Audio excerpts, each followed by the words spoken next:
about a discussion about kosher, eating kosher, the idea of food, and its impact and effect on our lives, the different foods that we eat. So in this week's parsha, Shemos, there's a pasuk that says when Moshe Rabbeinu was born, the Torah tells us that karas isha menekas, that you should call it isha menekas. You should have the daughter of Pare, Batya Bas Pare, takes Moshe Rabbeinu out of Moshe as a little child, saves him from the Nile. She pulls him out of the water, and they try to have him nursed. And Chazal say, the Gemara says in Sotah, that Moshe Rabbeinu would not nurse from anybody, and the pasuk says that she should call a menekes, call someone that will nurse him, which means call a Jewish woman, because the boy she sees that the child is a Jewish child from the Hebrew people, and so they end up calling a Yevamos, and she ends up the mother of Moshe Rabbeinu, and she ends up nursing Moshe. So Rashi brings down this Gemara. Rashi brings on this Gemara in Sotah and says that they brought many different menekes, many different wet nurses to nurse Moshe Rabbeinu. V'lo yonak, and he would not nurse. Lefi she'asid ledaber im hashchina, because simply what this means is because eventually he would speak to the Shechina. Pe'al daber. When the Torah speaks about Moshe Rabbeinu, the Nevuas Moshe, the prophecy of Moshe, it says that he can speak to Hashem pe'al pe, face to face, man to man, so to speak. And therefore, the person, Moshe, who will grow up to be the one that would speak, pe'al daber, will speak to the Shechina, didn't want to nurse, someone was reluctant to nurse, only from his mother.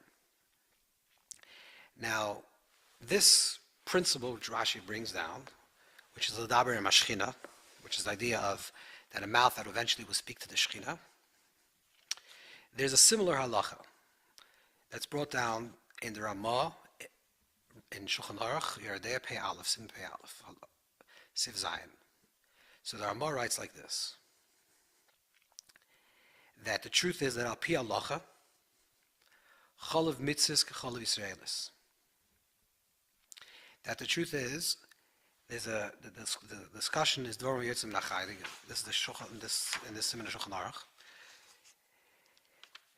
that the Shulchan Aruch discusses based on the Gemaras, that chalav isha is mutter. The milk of a mother is mutter, is kosher, because you would think maybe it's Eivim Menachai, but it's kosher milk. And a person is allowed to drink milk from a woman. Of course, we're talking about she'chal kli, that it was the milk was ejected into a vessel, and someone can drink it, or a child, obviously.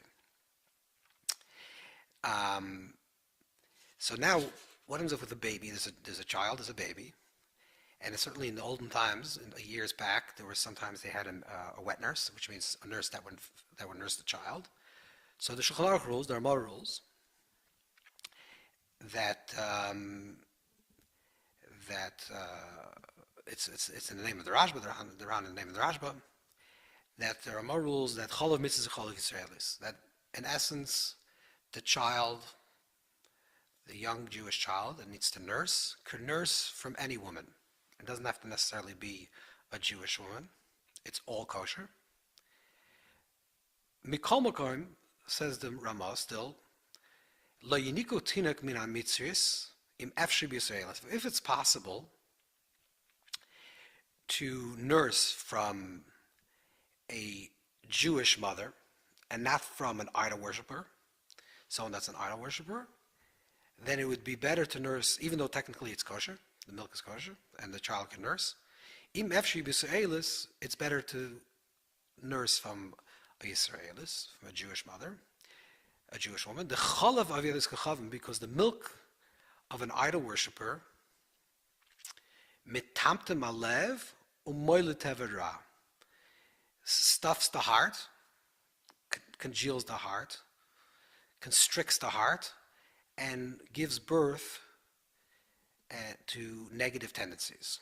So therefore, it would be better to drink the milk of Yisraelis. On this,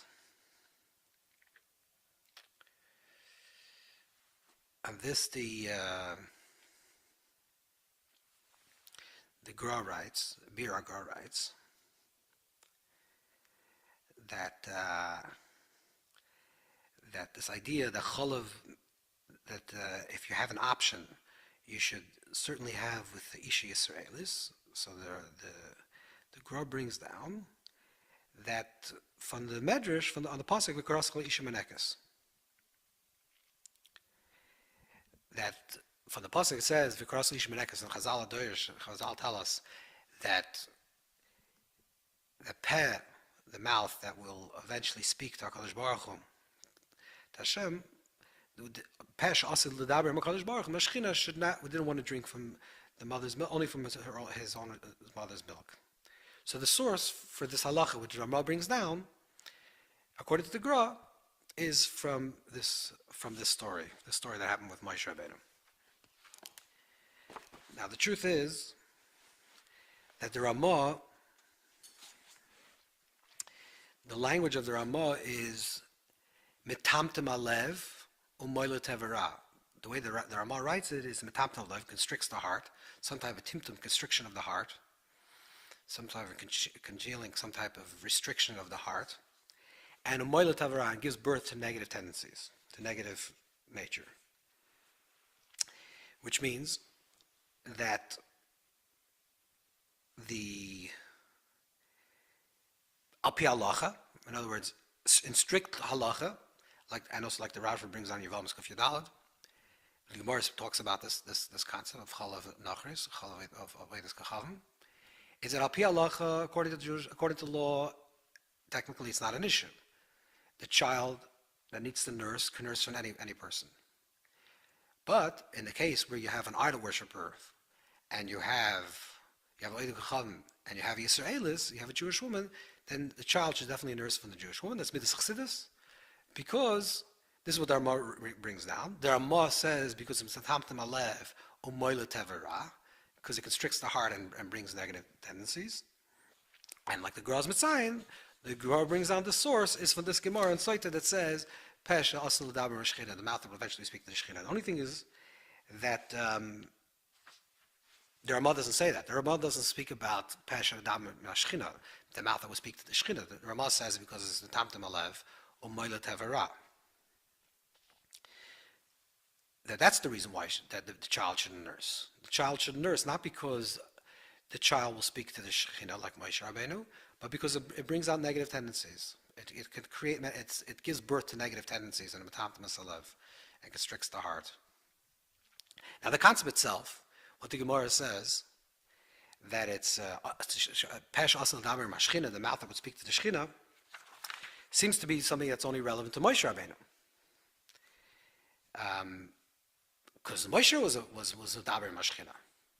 So either you can say that, like the Rambam rules in Hilchos Tshuva, that a person should really think that he can be like Moshe Rabbeinu, that when you raise a child, you can raise a child as if he's going to become Moshe Rabbeinu, Pel Daber, which is a little shver, it's a little complicated to say that. Or you can say that Pshat in the Gemara, and also Pshat in the Rashi, Rashi brings down this idea of the mouth that eventually speaks the Shechina, is not talking about the state of prophecy, the state of Nevuah that Moshe Rabbeinu was, but it's talking about any single adult that says Baruch Atah Hashem, the davens, and is a posture of tefillah, of prayer, and says, Blessed you Hashem, Baruch Atah Hashem, is Medaber L'Shechina.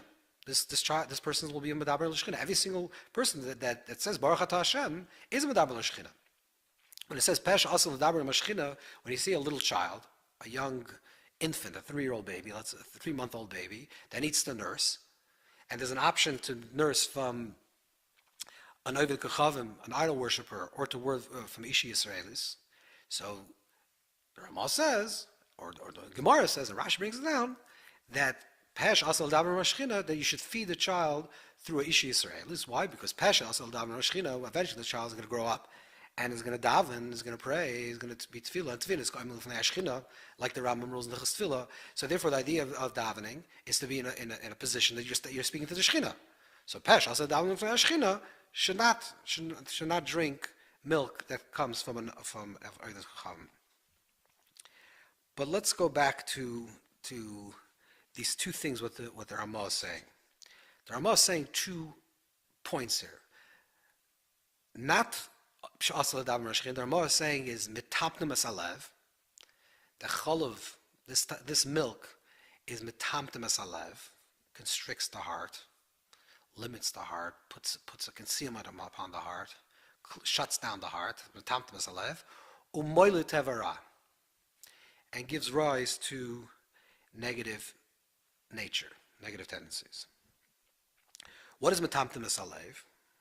What is the idea of Timtum HaLev? So Timtum HaLev, the Gemara already says in Yuma, in Daf Lamed, the Gemara says Metamtum Bam, that the pasuk is missing a test. So what the word Metamtum Bam means, that the Metamtum Bam means you're impure, but it also comes from the word Timtum.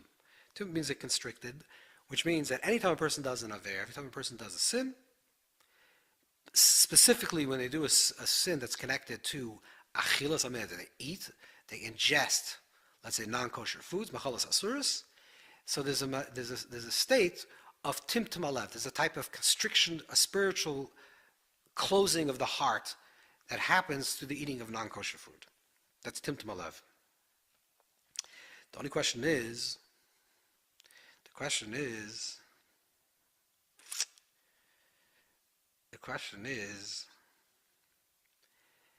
when you're talking about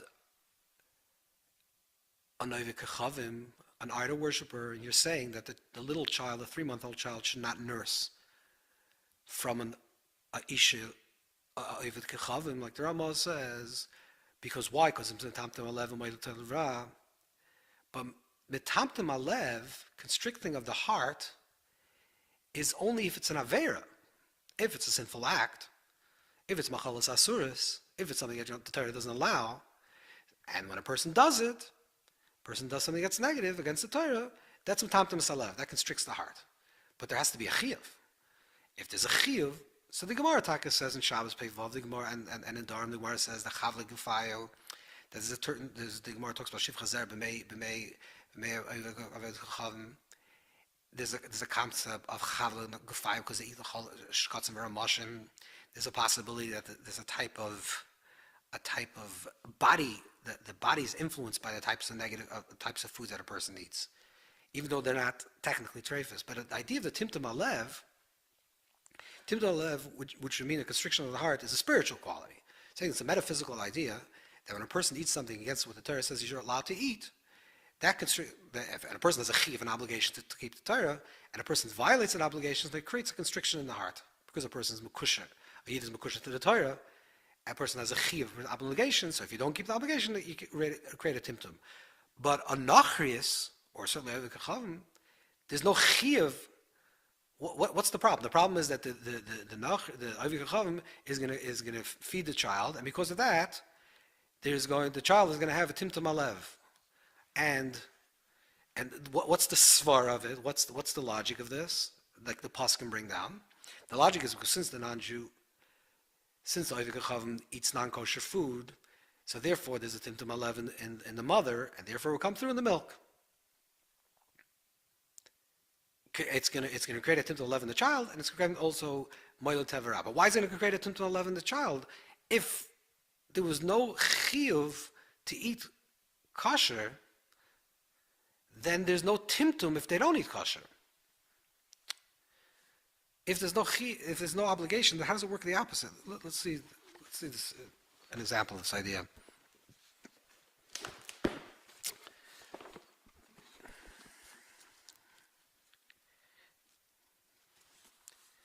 Yeah. So in Hilchas Yoreh Kuftas Vav, Hilchas B'chol Oivei Kachavim,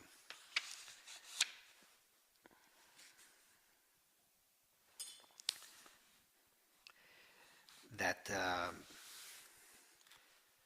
the Ramah says like this. The Ramah says, Sif Aleph, the name of the Mordechai, Cholav Shoivei Kachavim Shenesra, milk from an oivik chavim that was prohibited, which means it was a neser, it was aser, there's a gzeir, the Gemara talks about in Avodah Zarah, that chalav akum is aser. Milk of an akum, non-Jewish milk that was not overseen by a Jew when it was milk. The animal was not overseen by a kosher animal that was milked, but it was not overseen by a Jew. This milk is aser, is prohibited, and the reason is Chazal say that there's a gzeira, and maybe the person that milked the cow would mix the milk of a kosher animal, let's say the milk of a cow, with, let's say, the milk of a camel, which is a non-kosher animal.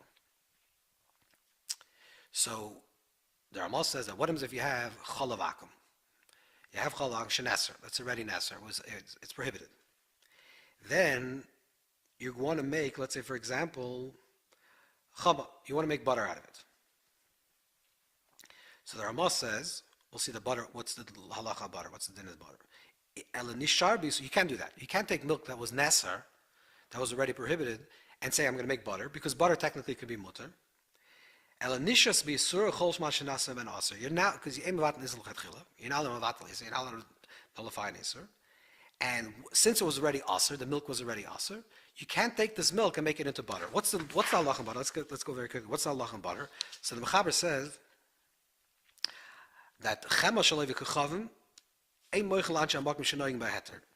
that butter from that was milked, which means that was created by oivik chavim. We're not going to. We allow the people that eat the butter to eat butter. But if but if most people prohibit them upon themselves not to eat butter, then you shouldn't change it, and you should not eat the butter. What's the difference between butter and milk? Butter, not the way it's created today, because today there's a lot of other ways the way it could be created. Therefore, it could be a problem with butter in general, and it has to have a kosher symbol in order to know that it's kosher. But technically, butter can only be made with kosher milk, with cow milk or other kosher milk. So since butter can only be made with kosher milk, what was the whole reason why chalav is aser? Chalav akum was aser. Why? Why is it prohibited to eat chalav akum? Because maybe you'd mix in other types of milk. But butter, since butter, when you create butter, you can only create it with one type of milk. So therefore, if you have something that's butter, and so it must be kosher milk, so therefore there's no gzeir, there's no problem. So the people that eat the butter, again, this is years ago before the butter was made in different processes, but in the original way the butter was made, before all the industrialization of butter, that if you find butter, you can eat the butter. Because it certainly was made with kosher milk, which is milk from a cow. Now, there are more rules before, that if you have chalav shalav chavim shenesra, which is chalav akum, you can't make butter out of it. So let's say chalav akum, you're afraid that there's non-kosher milk. What is it? You take this chalav akum, and then you make it into butter. So the Ramah says, no, that's not good enough. You can't do that. Because once it was neser, once it was aser, once it was prohibited, you can't make it mutter. So now the question is, think about this. Technically, every butter was once aser. If butter is made out of milk, and milk is chalav akum, so every time you have butter, how would butter ever be mutter? If butter is made out of milk, and the Ramah says that if you have something that's neser chalav akum, then you can't make it mutter and make it into butter. So is it a b'diavad? Only the fact that you did make it into butter, then you could eat it. But in regular case, but that does not the Ramah writes. It seems like that butter you can eat, or what the Mechaber rules, that butter you can eat. Technically, if you're not moicha the people that eat the butter, you can eat the butter. So what's the svara? What's the logic here? The logic is like this. If there's a person living in the middle of Mongolia, a non-Jewish dairy farmer, and they milk their cow, and there's no person in their vicinity that keeps halacha or is Jewish that has to keep halacha, this milk that this Mongolian farmer farmed is not considered chalav akum. It's not chalav akum. It only becomes chalav akum when it encounters a Jew that wants to buy the milk. Because the Metzias Turanius, the existence, the Torah's existence to say that this milk has a gather, has a quality of chalav akum, and this is the way the Chasom Seif, there's a truth of Chasom Seif that explains it this way. This svara, that it only exists as an isur in the conversation with someone that could be Nesar. When there's a Yid that wants to drink the milk, and he comes to the Mongolian farmer, then at that moment that he wants to purchase the milk, then it becomes chalav akum. But until there's someone, a Jew, that wants to have the milk, there's no mitzias of Torah, there's no chiyuv to keep chazal, to keep the gzeres chazal, to eat, only drink chalav Yisrael, until there is a Yid that wants to eat the chalav Yisrael. And then there's a chalav akum, then has a din of chalav akum. So what does the Ramah say, chalav sheneser? Chalav sheneser means you buy the milk. The Jew already bought the milk from the non-Jew. It's chalav akum.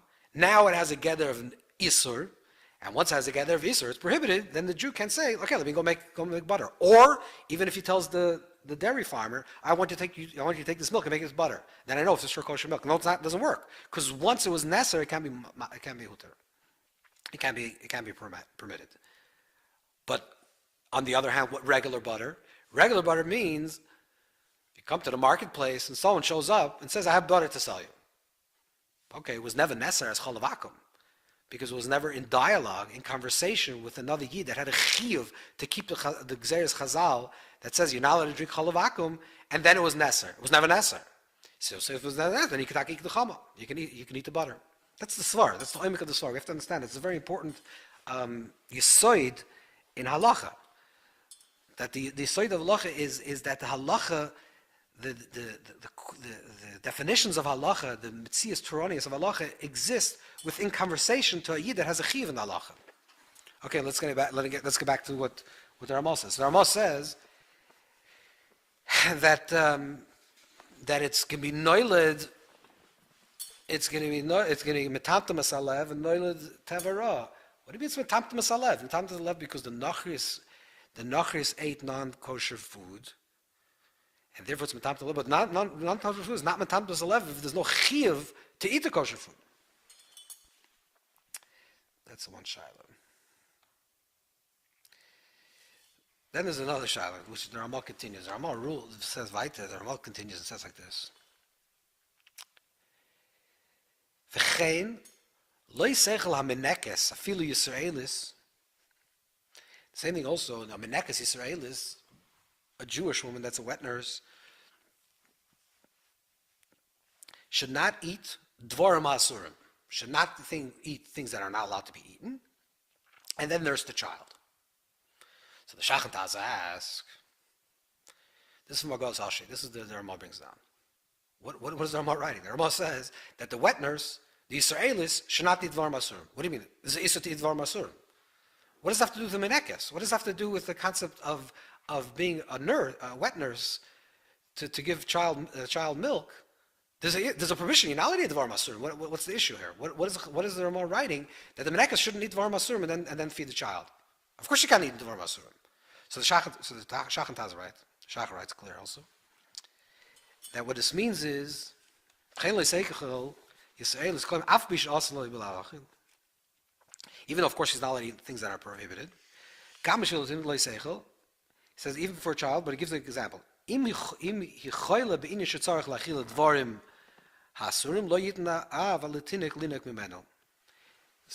Shach says that what this means is that there was a makam sakana, which means the mother for some reason was very sick, or the menekes, the wet nurse was very sick.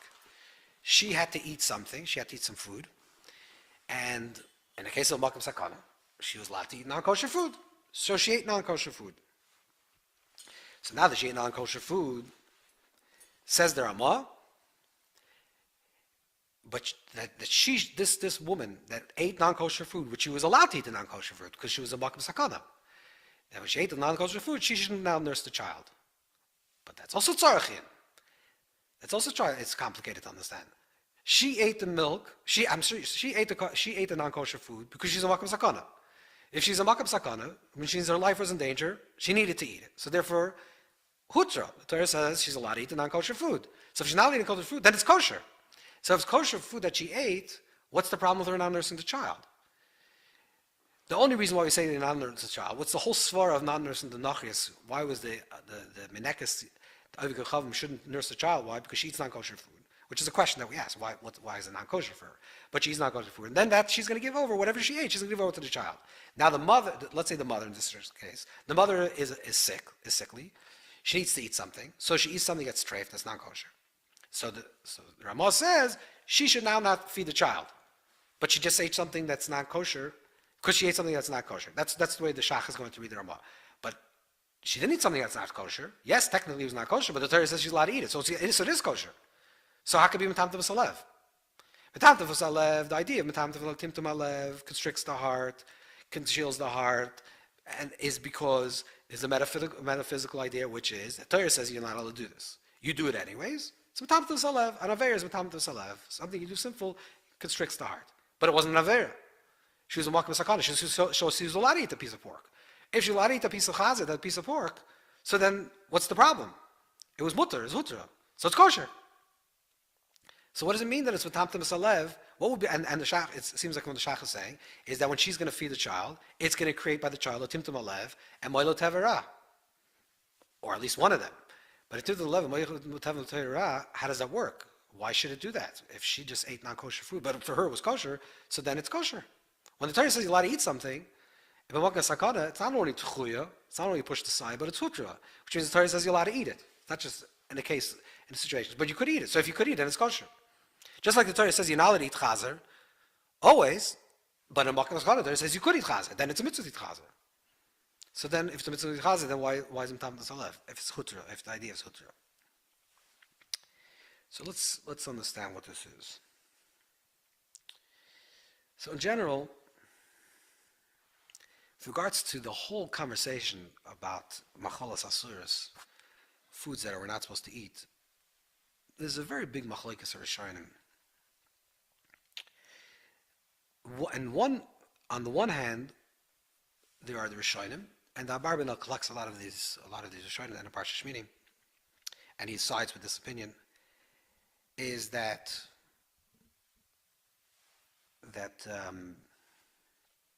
it's Akeidas HaKosov. It's Akeidas HaMelech.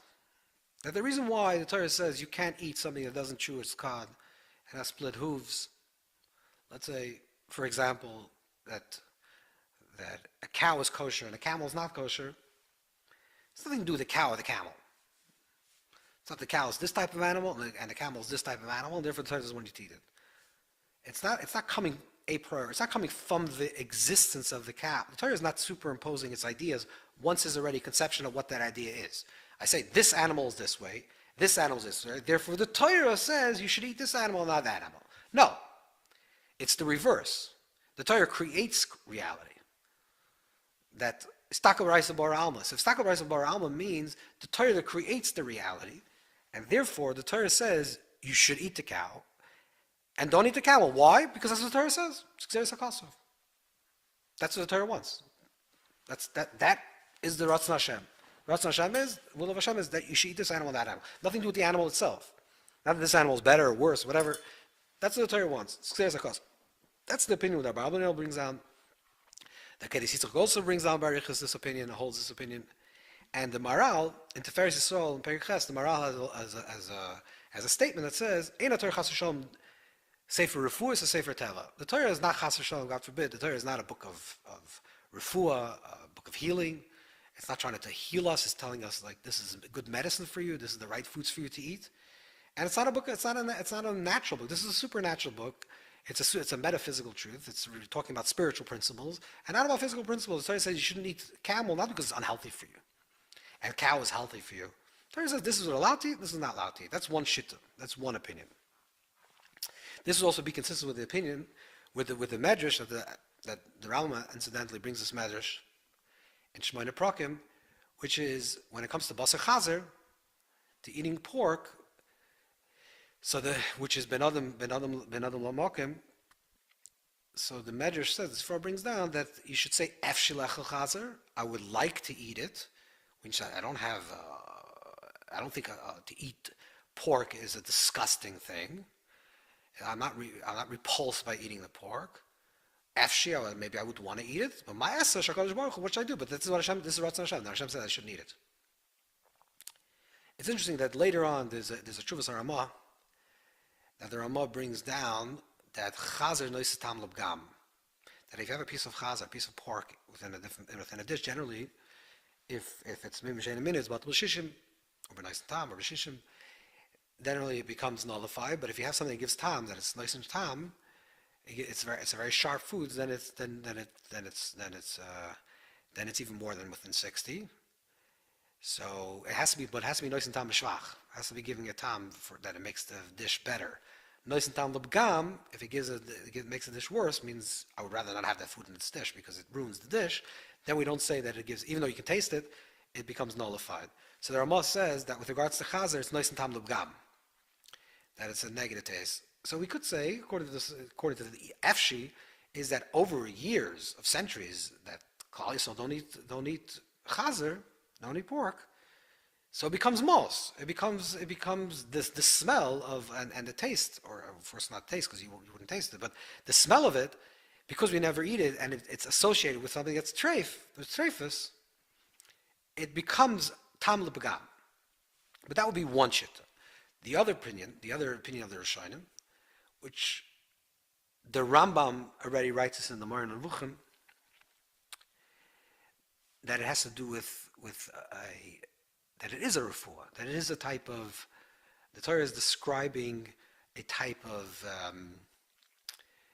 physiological reaction to certain types of foods, and saying these types of foods is healthy for you to eat, and these type of foods are unhealthy to you physically. And that's the shittas HaRambam. The Rambam is going like a very strong with this sense of like being a doctor and saying that the Torah is talking about on a medical level which is good for you and which is not good for you. And the Ramah has all different discussions about different types of, even the fruits of arlo, for example, for the first 3 years, the fruits are not ripe, and therefore it's not good for you, it's unhealthy. So this is one system, the Rambam, and the one that made this more, and the chinuch also goes according to this, but a little bit different, and that's the Ramban. The Ramban in Parshas Vayikra a few times, also Shemini, and the Ramban in the Drashis, in Torah Hashem Tmima, the Ramban writes that there is a natural phenomenon, negative phenomenon that is connected to non-kosher foods, to Maharal Asuras, something physically that's not good for you, and also that there's a metaphysical, a spiritual component as well that is not good for you. So eating non-kosher foods, Maharal Asuras, will have a negative effect on your health and have a negative effect on your spiritual self. So, for example, the Ramban brings down this example of the Torah doesn't allow us to eat predators. None of the kosher animals that the Torah allows a person to eat are predators. Which also none of them none of them are meat eaters. They're carnivores. They all eat grass, which means that the animals that the Torah says you're allowed to eat, which gives us permission to eat, are very docile animals, very peaceful animals, don't have an aggressive nature, they're not predatory, they don't have a predatory nature, and therefore the Torah says don't eat these types of foods, because if you eat them and you ingest them and you assimilate them in your body, they become part of your blood and your flesh, you will inculcate within yourself these types of qualities as well. You will start acting with a certain type of aggression when you eat these type of aggressive animals that were consumed. This is the opinion of the Ramban. So we could say that if we look through these Rishonim, especially the Chinuch and the Ramban, we see that there are two elements that the Rishonim are talking about. One is that the foods that the Torah says we shouldn't eat have a certain type of spiritual component, a certain type of spiritual tumah. Because there's an isur, there's a prohibition, the isur creates the tumah. In an example of this is there's a long, big conversation with regards to an isha nida.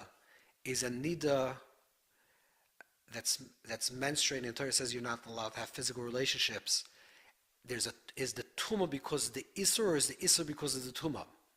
But certainly there's the tumah and the isur come very much in relationship to each other. When the Torah says you're not allowed to do that, that automatically means that it's energetically closed off from you. It's sasum from you.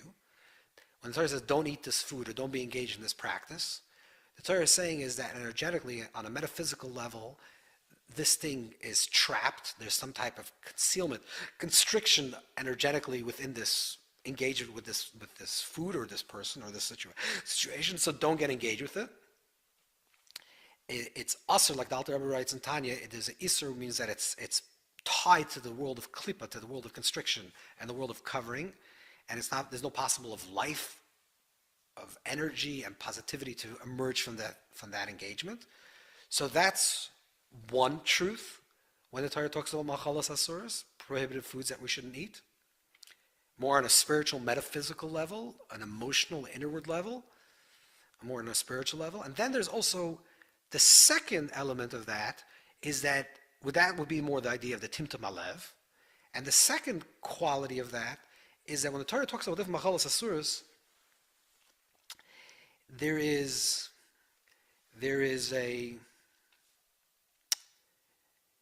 also a physical phenomenon that's occurring, which is when a person eats an animal, for example, that has a predatory nature. Now, of course, this is not an evaluation of an animal, because animals are all perfect. They're doing exactly the Ratzon Hashem in every moment, the will of Hashem. But when a person ingests that, and a person who has the free choice, and now acts very aggressive, that's a natural phenomenon. That's like what you become what you eat. If you eat certain foods that have a certain violent, again, interpreted violence in terms of human participation in life, not in terms of its in animal kingdom, but has a certain violent streak or predatory nature, that's part of the teva. That's part of the natural phenomenon. And that's the second element of eating machalas, so why there would be a prohibition of eating non-kosher food. The non-kosher food, the Torah is saying you shouldn't eat them. If we understand this distinction, and it's a very subtle distinction, but it's an important distinction, that there's two qualities over here. There's the metaphysical quality of energetically this is not appropriate for you, and then there's the physical the phenomenon quality why this is not energetically fit for you. It becomes understood what the Ramah rules, both with regards to Isha Nachris, which we said there's no Timtum HaLev because there's no obligation for her to keep kosher. Or, for example, in the second story, the second scenario with the Ramah, which is an Isha Yisraelis that ate non-kosher food beheter, because it was a makam sakana, it was a place of danger, so she was allowed to eat it. Let's say there was a woman, I don't know, for some reason she's living on the wild, and she's living in the jungle, or she's living in the plains of Africa, and she's starving, and she has a child, and there's meat of a lion for some reason there. So the Torah says, in this situation, it's a makam sakana, the mother's going to die, the mother's very, very dangerous, she's a chayla, she should eat the meat. Okay, so there's no Timtum HaLev then. There's not going to be Timtum HaLev, because it was kosher to her at this time. But the nature of the animal, that it was a predator, that didn't change. So the Metzias Turanius, the existence, the Torah existence of this thing as being as Timtum, as Tuma, became mutter. became allowed when she ate it. Okay, so she ate something that was allowed. But the natural quality of this lie didn't change. The Torah is not changing the natural quality of it. When the Torah says you can eat this meat, it's saying it's not going to create Timtum HaLev because it's going to be mutter. But it's not saying that it's not going to have predatory nature because it does have predatory nature. The Torah says that in the infinite wisdom of the Torah, the Torah says that in this situation, it's better to live and have a little bit of predatory nature than to die by starving yourself. Okay, that's the Torah's understanding the way that Pekuach Nefesh is doicha. That if the mother's life is in danger, she should eat the meat.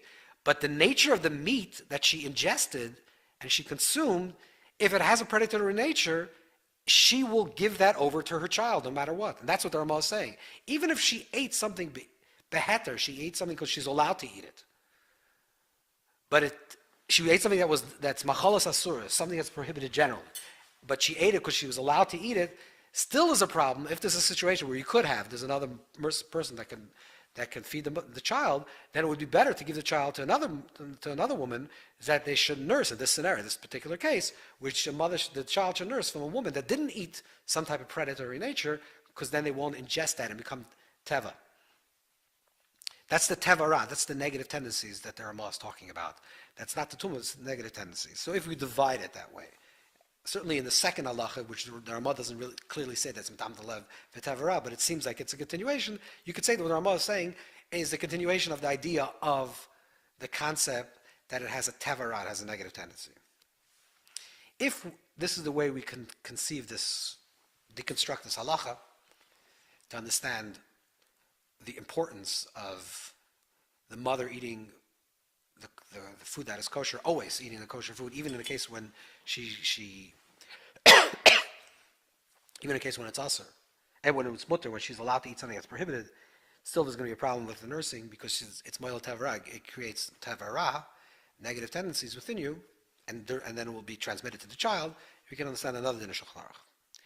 The Shulchan Aruch in Siman Shin Chav Ches and Siman Tazayin and Alter Rebbe Shulchan Aruch. There's a case like this. There's a choyle sheyesh b'sakana. There's a sick person that's in danger, and there are two options.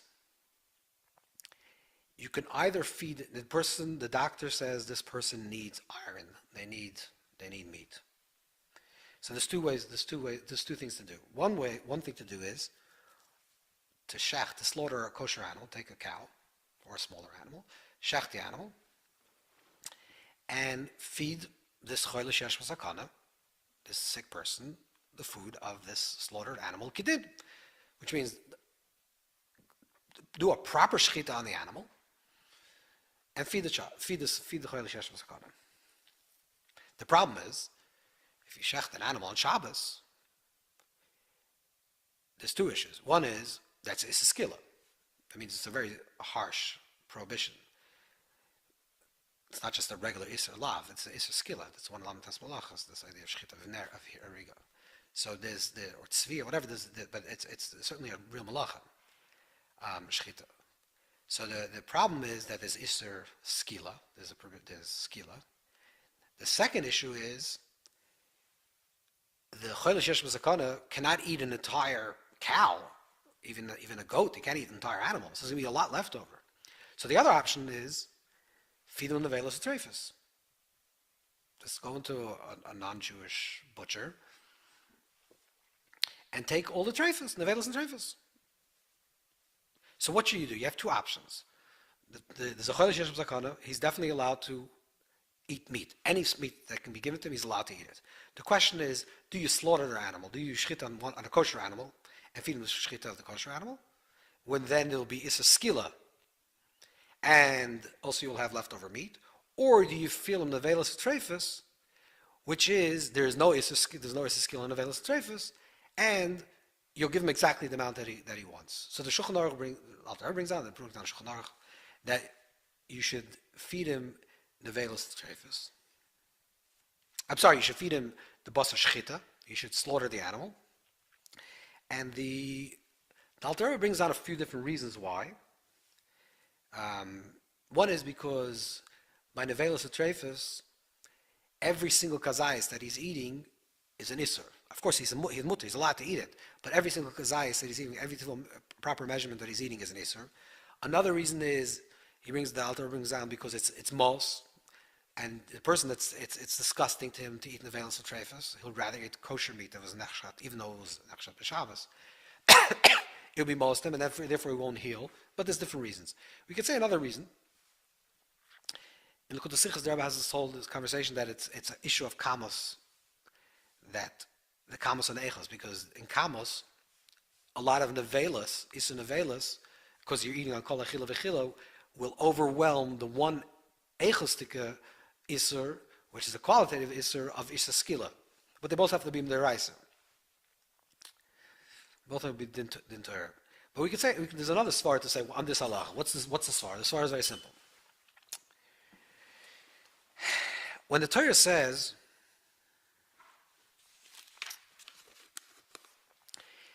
when the Torah allows and says, you're not allowed to eat bas and nevela v'treifas, you're not allowed to eat meat that was just died or was killed, or other non-kosher foods, and you're allowed to eat meat that was nishcha halacha, that was shchitat halacha. The oimik, on a deep level, what the Torah is really saying is, the Torah is saying that when you eat something, it becomes part of you. Whatever you eat, you become. Since whatever you become, the Torah in its infinite wisdom understands that the easiest, least violent, most humane form of transition for an animal from life to a state of death. This is a whole other conversation whether you should eat meat, but in this conversation where you're allowed to eat meat, the easiest transition, which is going to be the least stressful, if you wish, on the animal, at least traumatic, if you want, on the animal, would be the process of shchita. Any other form the Torah is saying, this is like the Shittas HaRamban, the Shittas HaChinuch, the opinion of the Chinuch and the opinion of the Ramban. When the Torah says you're not allowed to eat, you have two pieces of meat. One was nishcha kalacha. You have a kosher piece of meat that was shechted. It was slaughtered according to the way the halacha says, with a particular type of knife and its refinement and very quick, etc., etc. Versus another piece of meat, the Torah would say, and they're both, let's say, both cow meat. The Torah would say that if you eat this meat, which is kosher, it will have less or even more a docile effect on your consciousness, on your level of being, on your energetic level. But if you eat this other piece of meat, which was killed in another form, not shchita, or died, or whatever, however it became, or it's a non-kosher piece of meat, when you're going to ingest it, the process of this animal leaving this world was in a much more stark or dramatic or traumatic way, and the animal therefore carries a much more stress. We're talking about not the Timtum HaLev aspect of it, not the spiritual quality. That's of course the difference between kosher and non-kosher. But even in the teva, there's a moile tevara. There's something negative that's going to be awakened within you or drawn into you when you eat something that was not nishcha ka'alacha, when it was not slaughtered according to halacha. So therefore, when this choyle mesuken has an option, it's Shabbos, and he has an option. Should someone shecht for him an animal on Shabbos, which generally is a skila. But of course, on Shabbos, if he's a choyle sheyesh b'sakana, it's tchuya or hutra. It's allowed. You're allowed to do that. Versus, which also you're allowed to, there's an avela v'treifa that generally you're not allowed to eat, and it's Timtum HaLev. But because it's a choyle sheyesh b'sakana, you're allowed to eat it. So Timtum HaLev is not the issue because there's no isser, there's no prohibition, so there's no tumah. But what you still have left is the tevara, the negative tendencies that it will awaken within you. Say Chazal, says, so rules the Shulchan Aruch, you should rather eat the meat that was slaughtered ka'alacha on Shabbos because it doesn't have a tevara. It doesn't have the issue of timtum because it's mutter. Just like the nevela will be mutter on Shabbos because it's a choyle sheyesh b'sakana. The issue of the tevara, the behema, the animal, be'etzem doesn't have a tevara, doesn't have this negative tendency. What could make a tevara in the cow, which is a very docile animal, a very violent form of death, which could be a nevela or treifa? So if you have an option, if you should eat the food that was nishcha ka'alacha, which doesn't have the Timtum HaLev, just like the Nevel doesn't have Timtum HaLev. But it also doesn't have the Tevara because it's Nishchat. Versus another animal that was not Nishchat, that was not slaughtered Ka'alacha, and therefore has a Tevara, then of course you should eat the basar that was Nishchat. And that's why the Shulchan Aruch rules that you should eat the basar that was Nishchat. This is a very subtle and important understanding in general in the bigger conversation of kashrus, of eating, that the Torah is saying, the Torah is giving us a larger description and telling us that when it comes to eating food, there is a timtum that can be a type of constriction, a mental, spiritual constriction that can happen from eating certain foods that are usser, that are tied to the world of klipa, to the negative, to the place of concealment. You know, there's the Toldos brings down a letter that's written in the name of the Rambam that someone once wrote to the Rambam. It's not found in the Haga'as Gra Ibid, but it's found in the Toldos, that someone runs to the Rambam that they're having Sveikas and Amunah, they're having doubts of the belief in Hashem, they're having general doubts about life, and the Rambam doesn't answer him in a philosophical conversation and start explaining him things, but the Rambam says that he should make sure that he's eating kosher food. There's also Chassidish Shemais like this also, and once happened in Lubavitch with Pshilim or Gorenim, that a bacher that was having Sveikas and Amunah, he said, because you're probably not careful with your eating food correctly. And he brought down this Rambam, which means that sometimes a person, let's on the Timtum level, sometimes the person is feeling spiritually constricted, they're feeling not attached, they're feeling that they don't have a real relationship with Hashem, they feel like they're not open, that they can't daven, they can't pray correctly, they can't learn, and they're feeling lethargic spiritually and not motivated, and they're not alive, there's no light in their life. And you think it's this thing and the other thing and the third thing, and maybe you're having doubts, and maybe if it's the right thing for you to do. And what the Svarim are telling us, what the Torah is telling us is, check what you're eating. Maybe it's just the foods that you're eating are pulling you down. And maybe yes, it's kosher, but maybe it's not on the top level of kashrus. And you should be more careful of what you eat, because everything that you eat becomes part of you. And if something was created, something that was created and has a type of tumah in its process of creation, some type of constriction, some type of tumah of the creation, will also affect you.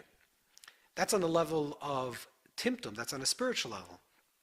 And then there's also the level of a moilo tevara, that sometimes a person, forget about spiritual things, not even talking about spiritual things, like a person can't daven, they feel their heart is restricted, they feel that they can't open themselves up, they feel, the Gemara, the Yerushalmi Chagiga says that Acher, Elisha ben Avuya eventually became an Apikoros, became a heretic, and the Yerushalmi says that the reason is because his mother, when she was pregnant, she smelled she ingested the smells of the idol worshiper homes, and eventually that like trickled down into the child having sveikas, the child having doubts, spiritual doubts. So it's a very the Aruch HaShulchan brings down and some payoff. Also this Yerushalmi, but there's a very strong spiritual sensitivity that we have to be conscious of. That if we find ourselves in a place of constriction, we find in a place that things are not working out, and our mind is not clear, and our heart is not open, maybe it's the foods that you're eating. I mean, that's definitely a big part of the puzzle, to figure out, like, what are we taking into ourselves? And then there's even the second element, which is not the timtum, which is the spiritual element of that, but also tevara. A person walks around and says, I'm very angry, I don't have patience, and I can't, my midas, my emotions are out of whack. And I can't be very present. And you have to have tevara, have like some type of natural negative tendencies that I'm dealing with. And the question is also the same question. Maybe you're eating something. Maybe the animal that the foods that you're eating were raised in a very violent way, God forbid, or some other situation, which is, and they went through some type of trauma and stress, etc. And they didn't go through the proper shechita the way the Torah wants it to be on that level, and therefore it's moilo tevara, that it brings out these negative tendencies within you. because you're ingesting them, you become a part of you. You become really what you eat. So these are the two elements, the Timtum and the Tevara. And in terms of the conversation that we're saying, is that idea is transmitted from the mother. When the mother eats certain foods, and that's also very important for a mother to understand. And it's a mother's state of mind. A mother that in her state of mind and her thought process and how she's feeling about herself, and in general, her state of consciousness, affects the child. So if a mother is eating certain types of food that creates a timtum, creates a constriction within her, or the mother is eating type of foods that create a tevara, it creates like negative tendencies within her, and then she's transmitting those nutrients to the child, then the child has the same effect. And this is not only in the process of a menekas, a mother that's nursing a child, but this is even true, very much true, when the child is even in virtue, and when the child is in the womb, that the mother's state of mind, what the mother thinks and what the mother feels and certainly what the mother eats, the types of food that she's eating and the state that she's at will affect very strongly the state of the child that the child will be born into and the issues that the child will have to deal with. The child can be born with an openness that, kitoiv, like when Moshe Rabbeinu was born, everything is good, and to see the beauty and the whole home becomes full of light, and the child is like a child of light and of goodness. And his name is Tuvia. You have all that type of, because the mother was in a proper state throughout the entire pregnancy, and she ate the proper foods, and therefore the child has that. Of course, if this is not your case, you could always do tshuva, change it, and transform yourself, and make sure that moving forward in life, that we become very conscious of the things that we take into ourselves. All the sensations, everything that we hear, we see, everything is imprinted in our consciousness and affects us. And certainly in a very most visceral way, in a very most physical and tangible way, certainly the foods that we eat.